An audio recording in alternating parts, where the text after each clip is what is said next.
আমাদের সমাজে প্রচলিত একটা কথা রয়েছে, শাড়িতেই নারী। শাড়িতেই নারীর সবচেয়ে অপরূপ সৌন্দর্য ফুটে ওঠে। বাঙালি নারীর সৌন্দর্য ফুটিয়ে তুলতে তাই শাড়ির কোনো তুলনা নেই।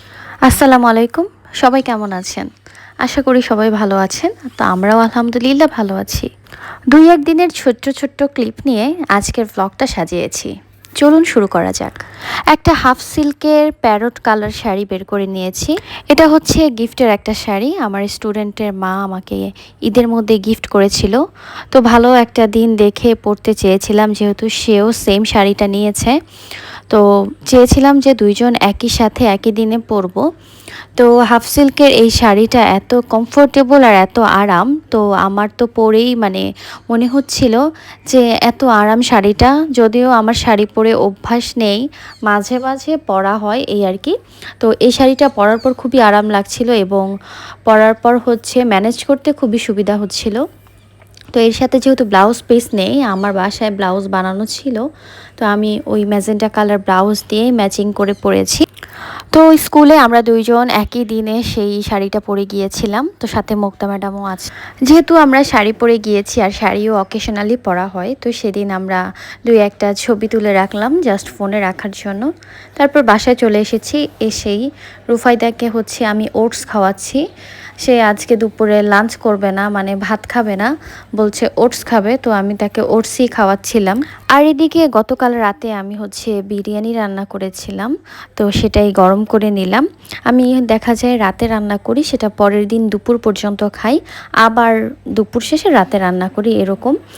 তো প্রতি বেলায় তো রান্না করা সম্ভব না, এবং একবেলা রান্না করে 3-4 বেলা খেতে গেলেও সেটার টেস্ট আমার কাছে ভালো লাগে না।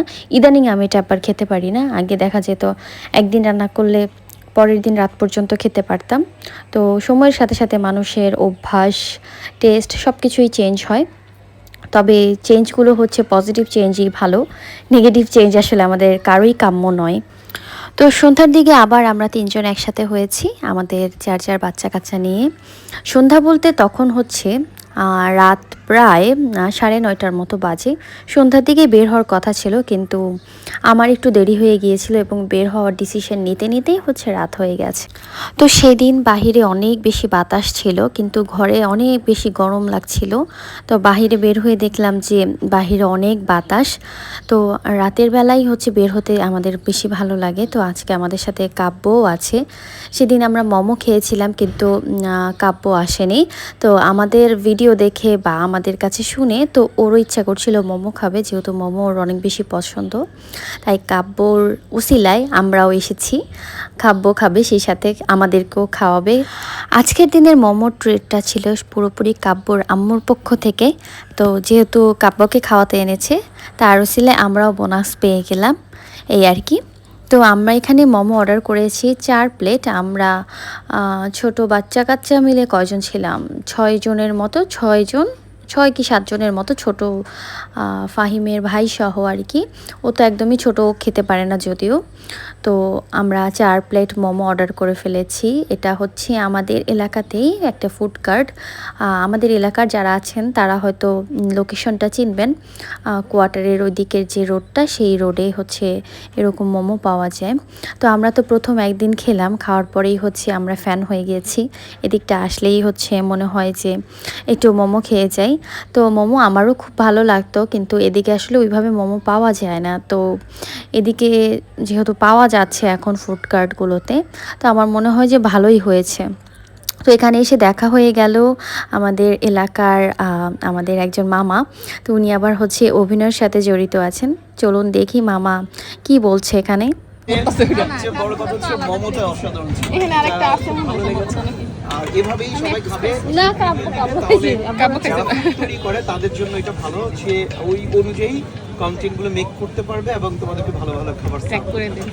তো সবাই ভালো থাকো। আচ্ছা, তোমার পেজের নাম কি? তনিমা রহমান।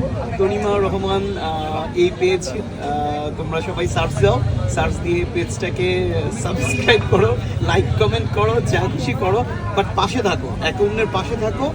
আর ডেফিনেটলি ভালো কিছু হবে। আর ফেসবুক যেহেতু আমাদের সবাইকে একটা গুড অপরচুনিটি দিয়েছে এই মুহূর্তে টাকা ইনকাম করার, সো আমার মনে হয় সবাই যদি সবার সাথে থাকে তাহলে ব্যাপারটা অনেক ক্লিয়ার হয়ে যাবে। তো তরিমা অনেক অনেক ধন্যবাদ তোমাকে, আর ফুড রিভিউ দেওয়ার জন্য ধন্যবাদ। আর সবাই তরিমা রহমানের যে পেজটা আছে সেটার সাথে যুক্ত হবে। সবাইকে অনেক অনেক শুভেচ্ছা, অনেক অনেক ভালো। সরকারি জায়গা না, এই জন্যই তো এভিয়েশন দিবে না।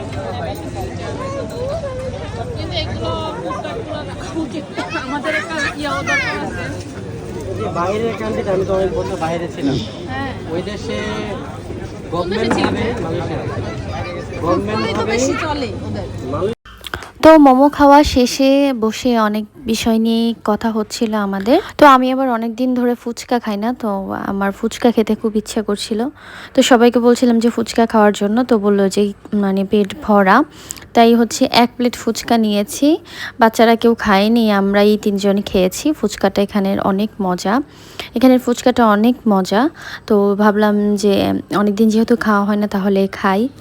এবার আমরা একটু সামনে এসেছি, ভাবলাম যে একটু চা খাই। আমি সেদিন সন্ধ্যায় হচ্ছে চা খাইনি, তো যেহেতু বের হব, বের হয়ে একেবারে চা খাবো, সেই জন্য আর চা খাওয়া হয়নি।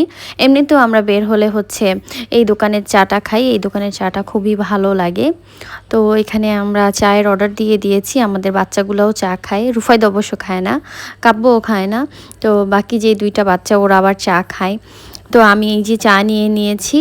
তো এদিকে আবার মুক্তা ম্যাডাম হচ্ছে মিষ্টি এনেছে। তো আমরা ওই যে রসমালাই খেতে গিয়েছিলাম, তখন যে মিষ্টিটা খাবো ভেবেছিলাম, তো ওইটা না খেয়েই তো আমরা রসমালাই খেলাম। জঘন্য একটা রসমালাই ছিল যেটা। তো মুক্তা ম্যাডাম আবার বললো যে চলেন সেদিনের ওই মিষ্টিটা কি খাবেন, আমি খাওয়াবো। তো ম্যাডাম আবার হচ্ছে মিষ্টি নিয়ে আসলো। মিষ্টিটা আসলে অনেক বেশি মজা। আর এখানে বাচ্চা কাচ্চাগুলো হচ্ছে যে চায়ের দোকানের পাশে যে দোকানটা, ওই দোকানে উঠে খেলাধুলা করা শুরু করেছে। তো এই যে বাইরে দেখেন কত সুন্দর ওয়েদার, ওই দিন এত বাতাস ছিল আর ঘরে ছিল অনেক বেশি গরম। তো এখন আমরা হচ্ছে বাসায় চলে যাব। আমাদের 3 জনের বাসা যেহেতু 3 দিকে, তো আমার আর হচ্ছে আরেকজন ম্যাডাম, তার বাসা হচ্ছে একই রোডে পড়ে। আগে তার বাসা, তারপরে আমার বাসা। তো সেই জন্য আমরা 2 জন উঠেছি এক রিকশায়, আর ফাহিমা ম্যাডাম সে উঠেছে আরেক রিকশায়, তার রাস্তাটা আবার অন্যদিকে। তো এই তো আমরা হচ্ছে যাচ্ছি, তখন বাজে রাত 10:30টার মতো। সো এই নিয়ে ছিল আজকে আমার সাধারণ 2-1 দিনের টুকটাক ক্লিপ নিয়ে একটা ভিডিও। আশা করি সবার ভালো লেগেছে। সবাইকে আসসালামু আলাইকুম।